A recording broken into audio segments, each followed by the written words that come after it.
है उसको पकड़ो जल्दी से। और सिपाहियों ने पकड़ा, कहे बाबा चुप क्यों नहीं रहता, क्या अशुभ बात बोलता है तुम? अशुभ कहाँ बोलता हूँ, सच तो बोल रहा हूँ। जिंदा ही रहेगा क्या, मरेगा नहीं? हम भी मरेगा, अपने लिए भी कहते हैं भैया हो ये मुर्दों का गांव। और राजा ने कहा कि बंद करो, कहा कि नहीं बंद करूंगा, मैं सच बोल रहा। कहा गिरफ्तार करो इसे। अंदर जेल में डाल दिया उसने। और वहां चेलों के साथ जेल में पड़ गए। तो चेले तो कमजोर मन के होते हैं और वो बेचारे डरे हुए थे। और जेल में भी उन्होंने डफली बजा बजा के गाना शुरू किया, भैया हो ये मुर्दों का गांव, राजा मरे हैं, प्रजा मरी है, मरी है सकरो गांव। चेले कहने कि बाबा अब क्या करोगे तुम? और जेल में तो पड़ गए, इसी की तो अब तो बंद करो। कहा कि नहीं बंद करूंगा, आंख मूंदो। और जय सतगुरु का नाम लिया और सड़क पर आ गए। ताला बंद का बंद है जेल में। और सड़क पर आ गए, फिर उस गली में गाने लगे, भैया हो ये मुर्दों का गांव, राजा मरे हैं, प्रजा मरी है, मरी है सकरो गांव। राजा को फिर सुनाई पड़ी, पकड़ इसको, ये निकल कैसे गया बाबा? ये पकड़ो, बाहर कैसे आ गए? कहा कैसे आ गए? जैसे पहले आए थे। कहा तुम तो जेल में थे। कहा मुझे सच बोलने की आदत है, इससे तुम तेरा जेल काम नहीं करेगा। देखा ताला पड़ा के पड़ा है और बाबा बाहर करता है। अंत तक यही बोलते रहे। तो ये राजा के डराने से धमकाने से, राजन कृपा करें, भगवान की तुम नेक कर्म करो तो तुम्हारी उम्र थोड़ी बढ़ने के लिए प्रार्थना कर सकता हूँ, लेकिन मरोगे तो फिर भी, इसलिए उसके लिए तैयार रहो तुम। चलो दुआ देता हूँ, मैं फकीर हूँ, भगवान से कहता हूँ कि थोड़ा इतना अच्छा राजा तो 4-5 साल और जी ले, लेकिन ये तो नहीं कहूँगा कि तुम मरोगे ही नहीं। मरने को तो सभी मरेंगे जो जन्मे हैं। ये खराब बोलना, वह गुरु कहलाता है, सदगुरु कबीर कहलाए। जितने महात्मा थे वो संत रहे। संत तुलसीदास, संत सूरदास कहलाए, संत मीराबाई कहलाई, लेकिन सदगुरु कबीर कहलाए। और ये कबीर गुरु की परिभाषा भी कहते हैं, साधो ऐसो ही गुरु भावे। मुझे तो ऐसा ही गुरु अच्छा लगता है। और कैसा लगता है भैया? तो कहते हैं कि ये मेला करे न महंत कहावे, पूजा भेंट न चाहे, और पर्दा दूर करे अखियन को ब्रह्म दरस करवावे। साधो ऐसा ही गुरु भावे।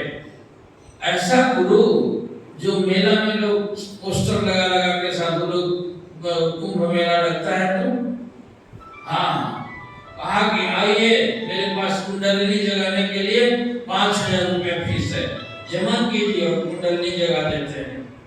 बड़ा बड़ा फोटो और पोस्टर लगा कर अपना प्रचार करते हैं।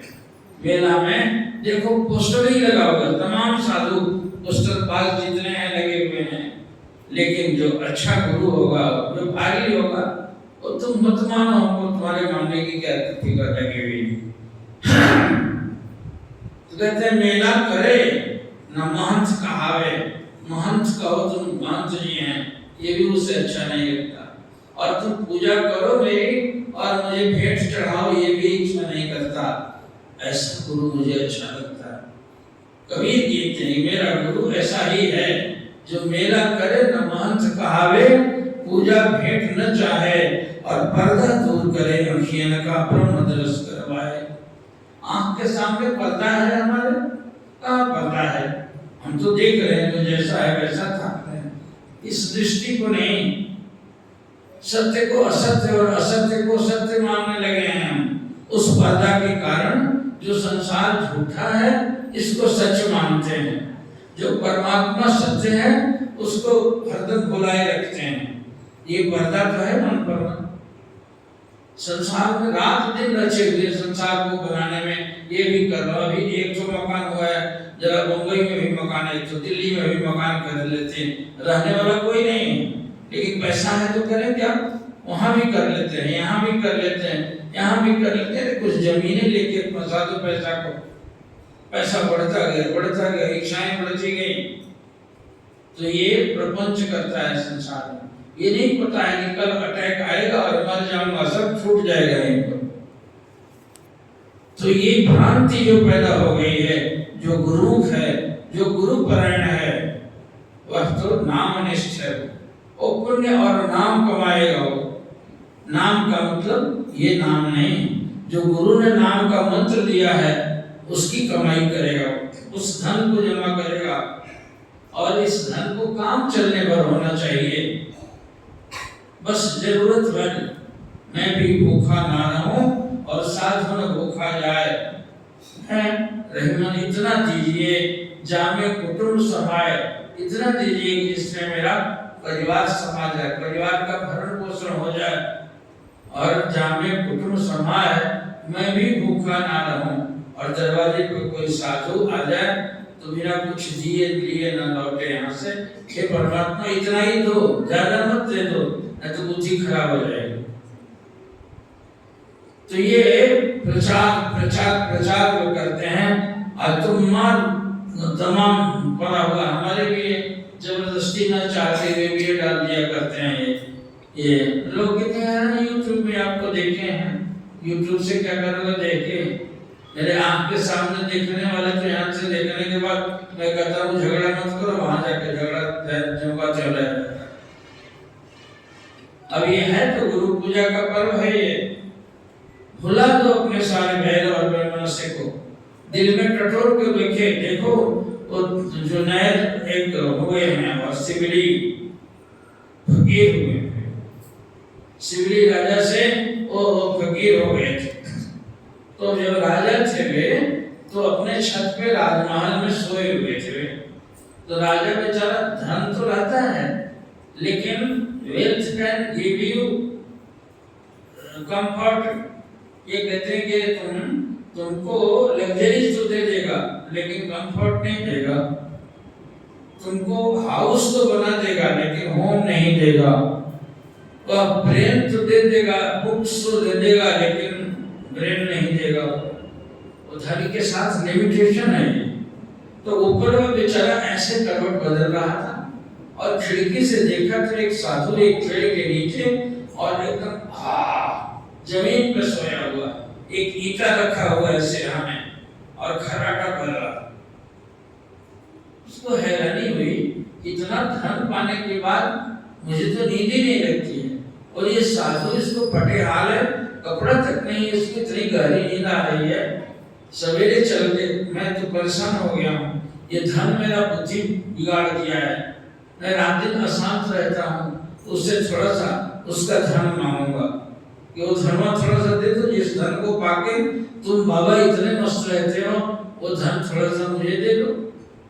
तो सवेरे सवेरे राजा पहुंचा, साधु बाबा बेचारे आंख मूंदे भजन कर रहे थे ब्रह्म मुहूर्त में। कहे बाबा मैं रात भर जगता रहा और आपको सोते देखा, मुझे मखमल के गद्दे थे, मेरा घर इतना था ऐसा, उसमें एयर कंडीशन था, सारी दुनिया भर की चीजें थी, लेकिन आपको कुछ नहीं था। मच्छर को काटते थे, उनका भी परवाह नहीं था। मिट्टी में सोए हुए और ईंटे का सिरहाना लिए हुए आप मस्ती से कराटे भर रहे थे। कोई धन है क्या आपके पास? वो धन मुझे नहीं दीजिएगा, मैं तो पागल होने लगा हूँ अपना धन पाके। उन्होंने कहा कि कुछ दिन मेरे पास रह और तुमको अपने जैसा तेरा मन तुम्हारा बना दूंगा, तब तुम्हें वो धन दे दूंगा। कहा ठीक है, ये लात मारा मैंने धन को, ये तो काट रहा है मुझे। और उसने राजसी लिबास फेंकवाया और फकीरी लिबास पहना दिया उसको, सिवली को। कहने कि देखो मुझे भीख मांगना पड़ता है, बूढ़ा हो गया हूँ, चला नहीं जाता, इसलिए जा नगर में से भीख मांग मांग के लिया और हमको खिलाने का दे। धीरे धीरे देखूंगा, जब तुम्हारा मन उसके देने लायक हो जाएगा तब दे दूंगा। और ऐसा ज्यादा वितृष्णा हो गई उसको, धन कभी काटने दौड़ने लग गया। बिस्तर के मखमली से कांटों जैसे चुभ रहे थे, नींद नहीं आती, पागल हो जाते हैं लोग, दिवालिया हो जाते हैं। सुनते हैं अमेरिका में लोग सुसाइड करके नेचुरल डेथ कम होता है, ज्यादा लोग ऐसे ही बिल्कुल परेशान होकर सब कुछ है तो काहे मरते हो भाई, सुसाइड तो जो विकसित होगा वही करेगा। तो ये बेचारा लात मार के आए थे, तो उन्होंने कहा कि तमाकू बेच लो, 2 पैसा मिलेगा तो फिर खाना तो मिल जाता है, लेकिन और थोड़ा सा रोग व्याधि हो तो कुछ जरूरत पड़ेगी तो कुछ पैसा हो जाएगा। और अपने ही राज्य का राजा वहां सिर पर गुदड़ी पहन के और लेके तम्बाकू बेचने लगा। रोज बेच बेच के लाता था, गुरुजी को देता था। 12 वर्ष हो गए और रोज वही करता रहा, वही करता रहा। शहर के लोग कह के थक गए कि बेचारा पागल हो गया, राजा यहाँ का पागल हो गया, राजा पागल हो गया। उस साधु के चक्कर में सब पागल कहने लगे। तब भी एकदम आंख मूंदे हुए, सबके कहने की परवाह किए बगैर वो तम्बाकू बेचता है। 12 वर्ष जब हो गए तो उसने गुरुजी से कहा, जुनैद फकीर से, कि महाराज अब वो चीज दीजिएगा जो धन आपके पास है, जिस धन को पाके आप इतना शांत रहते हो वो मुझे दे दिएगा थोड़ा। नहीं, अब तो इतने दिन तक चाकरी करवाए। कहा कि ठीक है तुम्हें दे दूंगा। सोचा हूँ कि बहुत दिन तुमने सेवकाई की है, लेकिन जाओ नगर में, बहुतों को तुमने सजा दी होगी, किसी का काम बिगाड़ा होगा, किसी का कुछ होगा, तो तुम्हारे प्रति कोई शिकायत होगी, उन लोगों से क्षमा मांग के आ जा। कारण कि वो धन उसी को दिया जाता है जिसको किसी से कोई बैर विरोध नहीं, कोई राग भी नहीं हो, देश भी नहीं हो, किसी से मतलब भी नहीं हो एकदम, और फिर द्वेष भी नहीं हो। ऐसा यदि कोई होगा तभी उसी को ज्ञान देंगे। अब जाके मांग रहा हूँ, कहा मैंने किसी का बिगाड़ा तो नहीं, अपने राज्य के शासन काल में फिर भी आगे आते जाता हूँ और पूरा वो नगर भर घूम के, भैया मैं गुरुजी से धन लेने जा रहा हूँ, मेरे प्रति कोई आपको दुर्भावना है, कोई शिकायत है? कहा नहीं नहीं महाराज, आपने इतना बड़ा त्याग किया, राजा होके भिखारी बन गए हैं, आपके प्रति क्या है चाहिए? हम कुछ नहीं, मेरे सब लोग हाथ जोड़ गए। एक आदमी घर में नहीं था और वो घर से बाहर गया हुआ था, तो इनको उताहट थी। तो उन्होंने कहा कि वो तो है नहीं, मैंने कुछ उसको बिगाड़ा तो नहीं है जहाँ तक मुझे याद है, लेकिन अपना बेटा जो इनका राजा बना था उसको कह गए कि भाई वो आवे तो उसको 100 रुपए दे देना। मना देना कारण कि गुरुजी से कहना है कि किसी को मेरे प्रति कोई शिकायत नहीं है और तभी वो धन मिलेगा। अब उसका इंतजार क्या करें, आप धन पैसा कुछ दे देना उसको। और लौट के आया, आगे महाराज सबसे मैंने क्षमा मांग ली और सबने मुझे कह दिया है, नो ड्यू सर्टिफिकेट दे दिया, एनओसी दिया जाता है, कोई शिकायत नहीं, कोई शिकायत नहीं। तो गुरु होते हैं ना, कहने लगे सब लोग गांव में थे, कोई बाहर भी गया था, आगे एक आदमी गया तो था, आगे तब कैसे कहते कि सबने मुझे विदा कर दिया है? तो कहा कि महाराज उसकी व्यवस्था मैंने कर दी है। कहा क्या किया है? कहा बेटा जो है ना राजा जो बना हुआ उसको मैंने कह दिया कि कुछ धन दे के उसको मना देना। कहा अच्छा, यही तो निकालना था। अयम निज परो व्यक्ति गणना लघु चेतसाम उदार चरिता नाम तो सदैव कुटुंबकम। आगे ये मेरा है, ये तेरा है, ये मेरा है, ये तेरा है, यही तो गणना लघु चेतसाम, लघु चित्त वाले जो होते हैं वही इस गणना में फंसते हैं। अभी तुमको याद था कि मेरा बेटा यहाँ का राजा है, तो अभी तुम उसके देने लायक नहीं बने हो, कारण कि तुमको शक्ति दे दूं, तुमको साप और वरदान की शक्ति दे दूंगा, तब तो पक्षपात करके अपने बेटे को आशीर्वाद दे दोगे और बेटे का जो दुश्मन का दुश्मन होगा उसको भी तुम श्राप दे दोगे। यही ना करोगे? मान ली तुम्हारा दुश्मन नहीं हुआ, एक तुम्हारे बेटे का दुश्मन होगा, उसका बदला लोगे तुम। तो ऐसे ईश्वरीय शक्ति ऐसे तो नहीं दी जाती है बाबू, इसलिए अभी कुछ दिन और मांगो। और उन्होंने 12 साल एक्सटेंड कर दिया कि मैं ऐसे धन नहीं दूंगा। तो धन का है, ज्ञान का धन है, विचार का धन था, नाम मंत्र का धन था, जिसके चलते हुए आराम से सोते थे। और उन्होंने जब तक अपने आप अयम निज और परो व्यक्ति, ये मेरा है, ये दूसरे का है, ये भाव नहीं खत्म होगा, तब तक तो वह ईश्वरीय न्याय जो है तुम्हारे साथ नहीं होगा। तो ये पर्दा दूर करे, अभियान का ब्रह्म दर्श करवावे। ब्रह्म वही है जो शाश्वत है, जो चिरंतन है, जो अविनाशी है। उस ब्रह्म का दर्शन करा दे, उसकी प्रतीति करा दे और आंख के सामने से पर्दे को हटा दे, मुझे वैसा ही गुरु भावे। और दूसरी शर्त कहते हैं परमहंस गुरु शिव स्वरूप को जो हृदय बीच बसावे, साधो वैसा ही गुरु आवे। कि परमहंस शिव स्वरूप जो उसके सदगुरु हैं, उनको हृदय में हरदम ख्याल करता है, उनकी याद आने पर रोता है। कहते हैं कि ये जो चुना की का करी जब छिड़को तब याद, आग ये प्रेम की आग ऐसी है, जो चुना की का करी जब छिड़को तब याद, जब सुधी आवत मीत की और विरह उठे तने आग। कहते हैं कि जब सदगुरु की याद आ जाए तो फिर चित्त में लहक लगने लगे उसके मिलने के लिए, और विरह उठे तन आग, तन में विरह की अग्नि लग जाए। जैसे चूना के कागज पर जब भी पानी डालोगे तो वो एकदम प्रज्वलित हो उठेगा। जो चूना के कागज जब छिड़को तब आग आग हो जाएगा, एकदम भरभरा के लगेगा धुआं निकलने। उसी तरह से जब उस मीत की, उस सदगुरु की, उस साहिब की याद आएगी तो फिर विरह उठे तन जाग। तो वैसे अपने शिव स्वरूप सदगुरु को जो हृदय बीच बसावे, परमहंस गुरु शिव स्वरूप को हृदय बीच बसावे और ब्रह्म पर्दा दूर करे, अज्ञान का ब्रह्म दर्शन करवावे, साधो ऐसा ही गुरु आवे। मेरा गुरु अपने गुरु के प्रति इतना प्रेम संबंध हो कि उनकी याद आते ही जिसकी आंखें भर जाती हैं, जो आंखें छलछला जाती हैं, वैसा ही गुरु आए। ये सत्य आंखों से देखा गया है। गुरु महाराज जी को जब भी सबसे अच्छा, कितना भी नाराज होते थे, कोई नाराज तो क्या, जब भी थोड़ा सा कोई विपरीत बात से होते थे तो उनको मनाने का एक ही तरीका था, उनके गुरु महाराज जी की याद करा दी जाती थी। महाराज जी, नंगली वाले महाराज जी कैसे भोजन करते थे, वे कैसे नाराज होते थे? हाँ बेटा, वे नाराज होते थे, कभी कभी बच्चों जैसा तुनक जाते थे। और गाड़ी पर से किसी की याद आवे, किसी साधु का, तो उतर के कहने की सब नालायक हो गए, सब नालायक हो गए, इनके बीच नहीं रहूंगा। और पानी के कीचड़ में भागने लगे, कीचड़ में भागने लगे, सारे लोग हैरान उतर के गाड़ी से, उनको पकड़ के हम लोग रास्ते में दंडवत कर रहे हैं।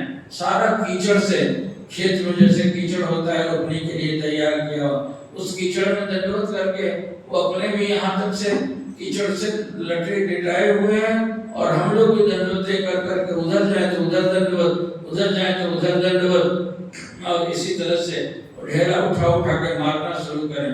भाग गए तो लोग नालायक हो गए, नालायक हो गए। और उनको मनाने के लिए कहा जाए कि महाराज जी ढोल बजाते हुए देखिए, उधर से लोग आ रहे हैं अपने दर्शन करने के लिए। कहीं कह आते हैं, कहा उधर आते हैं, उनको रोको ना कि हम गंदे हैं, इसको लाओ पानी, इनको दो, इनको कपड़ा पहनाओ। और तुरंत जो नाराज होते थे तुरंत मान जाए, और मान के उनको कपड़ा पहना के ले जाया जाए, और फिर गाते बजाते लोग आए, उनके बीच में भूल जाते थे कि गुस्सा किया था। ऐसा था बिल्कुल। तो उनके स्वभाव का वर्णन करते करते एकदम आंखें छलछला जाती थी उनकी, बिल्कुल विभोर होकर सब कुछ भूल जाते थे। तो ये कहते हैं परमहंस गुरु शिव स्वरूप को, और जो हृदय बीच बसावे, अपने हृदय में जो बसाता है उस परमहंस ज्ञानी शिव स्वरूप को। और गुरु जो है वो गुरु होता है। छोटी सी बात भी आवे तो जिससे भी कोई शिक्षा मिलती हो उसको तो गुरुवत मानना ही चाहिए। कि अशिक्षित है किसी न किसी मामले में जो शिक्षा मिलती। एक महात्मा ने तो यहाँ कह दिया, उनसे पूछा गया तुम्हारा गुरु कौन है? कहा मेरा गुरु चोर है। अब चोर है? कहा कि हाँ चोर है, एकदम सातिर चोर है। कहा कि ये क्या बोल रहे हैं आप, मेरा गुरु चोर है? कहा कि हाँ चोर है। तब उन्होंने कहा कि मैं एक रात एक घर में ठहर गया था, और उस घर में रात में हमको खिला पिला कर उस घर वाला सुला दिया, और वो सेंध मारने का होता था, वो लेके पगड़ी पुगड़ी मान के टॉर्च लेके और चला। मैंने कहा हम रात में कहाँ जा रहे हैं? कहा चोरी करने। कहा चोरी करने? आगे हाँ उसी से तो रोजी रोटी चलती है, और मैं कोई कारोबार है, आप सुनिए ना। मुझे खिला के सुला दिया और गया तो सवेरे सवेरे फिर उसी तरह से लौट के आ गया। मैंने कहा क्या बात है, चोरी नहीं की? कहा नहीं, बस जरा सा सेंध लगाई तो लोग जग गए। तो मैंने रोटी खाई थी इसलिए कहा कि भाई बड़ा तुम्हारी रात भी बेकार गई और तुमको मिला भी कुछ माल नहीं। कहा कि बाबा बेकार गई तो कल रात नहीं आएगी, इसके लिए क्या सोचना है, आज नहीं तो कल फिर देखा जाएगा। तो बाबा उस दिन भी ठहर गए, दूसरे दिन रात में फिर उसी तरह से चोरी करने को, और सवेरे फिर लौट गया। कहा आज भी नहीं कुछ मिला? कहा कि नहीं, लोग जग गए इसलिए आज मिला नहीं। उन्होंने कहा कि 2 लाख बेकार गए, तुम 2 दिन से जा रहे हो। कहा बाबा आप आराम कीजिए, तो हमको तो ऐसे ही जाना, किसी दिन मिलेगा किसी दिन नहीं मिलेगा, इसलिए कोई बात नहीं है, कल रात होगी ना। बाबा फिर इंतजार करते रहे। तीसरे दिन भी उसी तरह से खाली आया। कहा कोई बात नहीं, जरा भी उसको मलाल नहीं था, और कहा कि देखा जाएगा, और भी रातें आएगी ना, रात तो रोज ही आती रहती। और फिर उस बाबा ने कहा कि हम कैसे हैं, हम भगवान का भजन करते हैं और मुझे कोई आनंद नहीं आता, उसका दर्शन नहीं आता, तो मायूस हो जाते हैं कि बेकार, हम इतने दिनों से घर बार छोड़ के आंख मूंदते रहे पहाड़ों में और मुझे तो कुछ हुआ नहीं। हम तो निराश होते हैं। और वो अपने कार्य में चोरी करने में इतना लगनशील है कि नहीं मिला एक रात तो दूसरे रात में करेंगे, दूसरे में नहीं मिला तो तीसरे रात में करेंगे। उसने प्रणाम किया मैंने कि हे गुरुदेव, इस सब और संतोष की शिक्षा मैंने ली। भजन करने में हम कितने संतोषी असंतोषी, और तुम चोरी करने में इतने संतोषी हो, तो उससे मैंने शिक्षा ग्रहण की और बड़े उसी उत्साह के साथ मैं भजन करने में लग गया। तो मैं कहता हूँ कि मेरा गुरु चोर है, इसलिए उससे शिक्षा ही ना। अब परमहंस महाराज जी के उस वाणी में आता है कि एक आदमी मछुआरा था, वो बंसी लगा के मछली मारता था। तो रोज मारता था, देखा है कि बगुला को, तो बगुला भगत नाम ही है वो, कि भीतर से और ठग और ऊपर से एकदम टसाट। बगुला तो बड़ा सुंदर और उजला होता है, वो ऐसे ही आंख मूंद करके ताकता रहता है और बस लगेगा कि आंख मूंद के ध्यान कर रहा है पानी के किनारे, लेकिन पानी में मछली ऐसे जैसे जरा सा करती है एकदम गप से मुंह मारता है और ले लेता है। तो बगुला को देखते देखते, और वो करता क्या था बगुला, जब मछली मिल जाए तो उसको मुंह में लेके ऐसे मारता था और मछली को एक बार ऊपर फेंक के आउट करके पकड़ लेता, तब खाता था। ऐसे ही बिल्कुल बड़ी सी मछली हो तब भी, छोटी हो तब भी, ऐसे से करके फेंकता था और फिर नीचे आए तो उसको निकल जाता था। तो बंसी वाला भी जो था वो सीखने लगा, लड्डू मान लो कि लड्डू है, उसको ऊपर फेंका, ऐसे करके पकड़ लिया। फिर किसी दिन कलम पकड़ा, फिर ऐसे पकड़ लिया, तो उसको अभ्यास हो गया कोई चीज को फेंक के और ऐसे पकड़ने का। उसे बगुला को देखा था कि हम भी तो मछली मारता है तो छोटी छोटी चीज फेंक के देखते हैं, और अभ्यास हो गया जब, तो कभी कभी चाकू पकड़ के ऐसे, चाकू पकड़ के झटके फेंके और चाकू आगे ऐसे ऐसे करके दांत से कब से पकड़ ले, और चाकू से बढ़ाते बढ़ाते भाला फेंकने लगा। भाला कैसे करके फेंके और एकदम खड़ा होकर ऐसे करते करते मैं पकड़ के दांत से पकड़ ले पूरा भाला। उसको जब अभ्यास हो गया तो लोग कहें कि यार कोई जादू जानता है क्या ये, और हैरानी हुई दूसरों को देख के। तो वो जाल तमाशा दिखा दिखा कर मछली मारना छोड़ दिया, उसी से कमाने लगा। गांव में घूम घूम के उसी तरह से कहे कि भाई भाला लिए रहता था, डुगी बजावे लोग आ जाए देखने वाले, तो देखने वाले तो भाला को फेंके और दांत से पकड़ ले, फिर भाला को फेंक के दांत से पकड़ ले। लोग पैसे फेंकने लगे कि भाई कमाल आदमी है, देखो डर भी नहीं लगता इसको, और इसी तरह से फेंकता रहता। तो एक दिन किसी साधु ने उससे पूछा कि भाई ये कहाँ से सीखा? अब उस जन्म से ही हमको आदत है। अब ये नहीं कहा कि बगुला मेरा गुरु है, मैंने उसी से सीखा। अपने गुरु को इतना छोटा कैसे कहे कि हाँ बगुला भी गुरु होता है किसी का, लेकिन छोटा या बड़ा गुरु नहीं होता। उस गुरु को छिपाने लगा, तो कहा कि बगुला से सीखा है मैंने, ये छिपाता था। मैंने एक संत से सीखा था, तो मैंने जन्म से ही मुझे आता था, ये सिखाने लगा। तो साधु बोले ये ऐसे गुरु का नाम लेने में छिपाता है, इसका मतलब ये वहाँ बदमाश है। अरे गुरु छोटा हो चाहे बड़ा हो, जिससे कुछ सीखा है तो ना उसको बोल दो ना। तो ये बाबा अभी सोच ही रहे थे इसका फल मिलेगा। ये महापाप है भला कि अपने गुरु का नाम बताने में यही चल रहा है। तब तक वो इसी तरह से फेंकता था। एक दिन जरा सा इस निशाना चुक गया और भाला ऐसे मुंह के बदले में हाथ रख गिरा और गिरा, फंस गया पूरा अंदर। आ करके लोगों ने दौड़ के भाला निकाला, लेकिन गला की नाली को छेदते हुए चला गया था, तो बेचारा खून उगला और मर गया। तब लोग बताए कि ये मछुआरा था, मछली मारता था। तो एक बगुला से सीखा था इसने, लेकिन सीखा था तो गुरु ना हुआ तुम्हारा, उसको बताने में क्यों संकोच करता है भाई? गुरु छोटा है बड़ा तो नहीं होता। जहाँ तुमसे शिक्षा मिली कुछ हो तो उस एहसान के बदले में उसका नाम तो लो।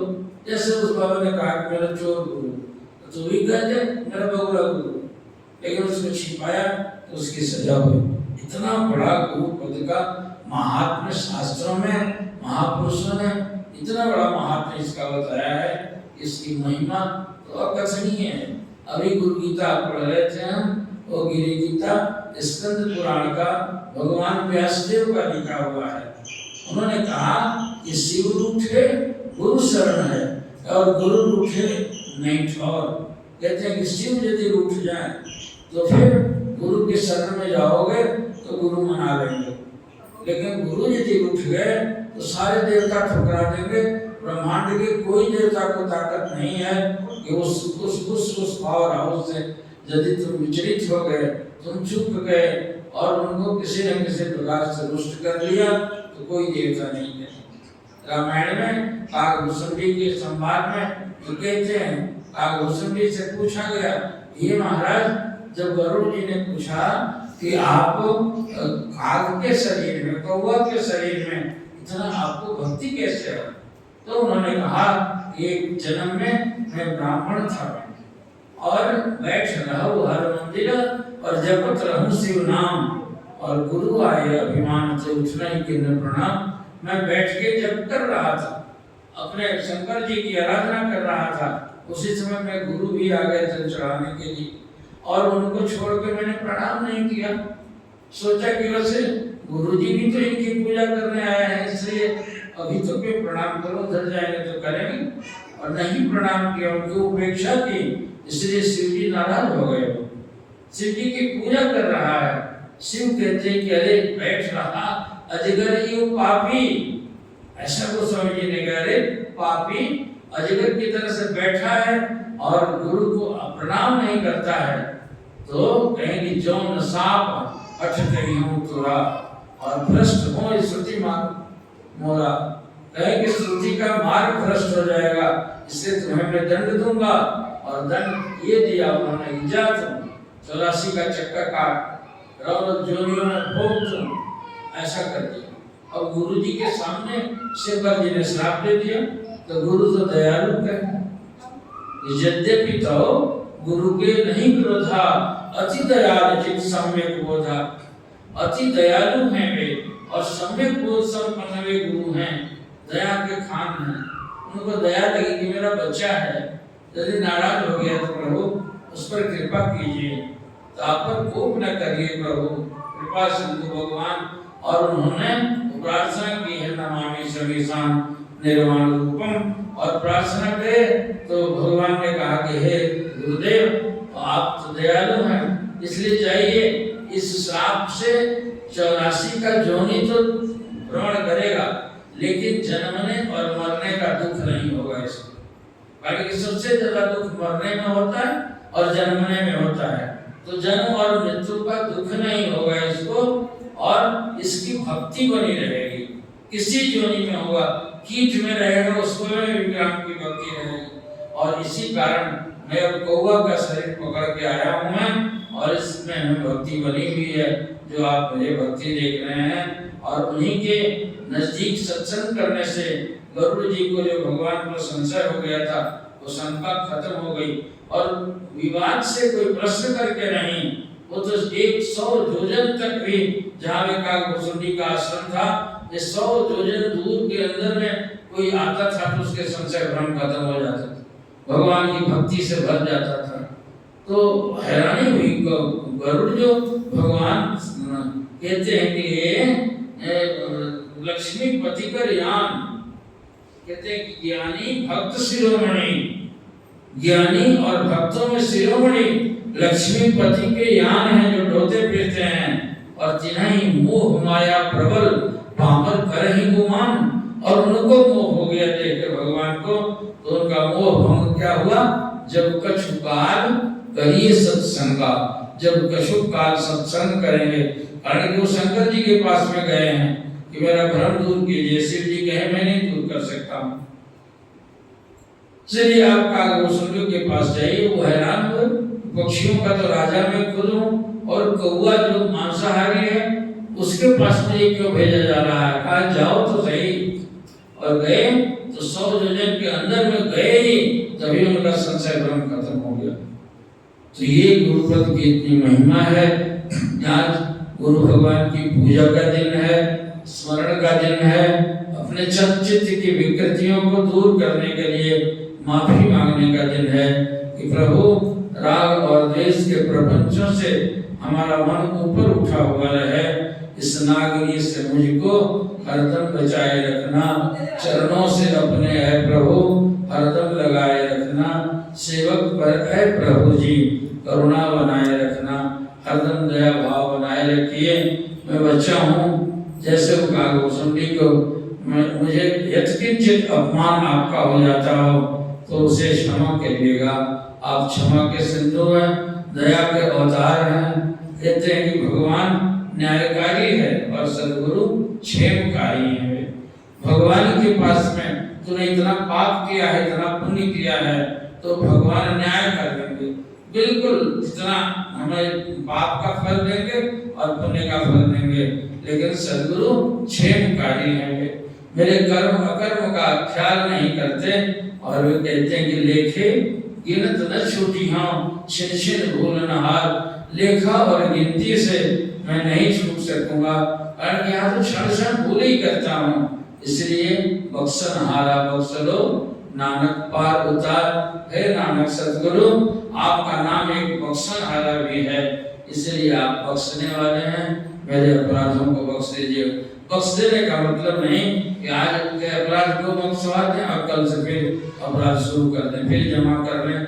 इसलिए वैसा नहीं, वैसा ही करते हैं हम, ढीठ होके एक अपराध निकलता है दूसरे अपराध से भर जाते हैं। तो इससे बचना चाहिए, आदमी को भजन करना चाहिए।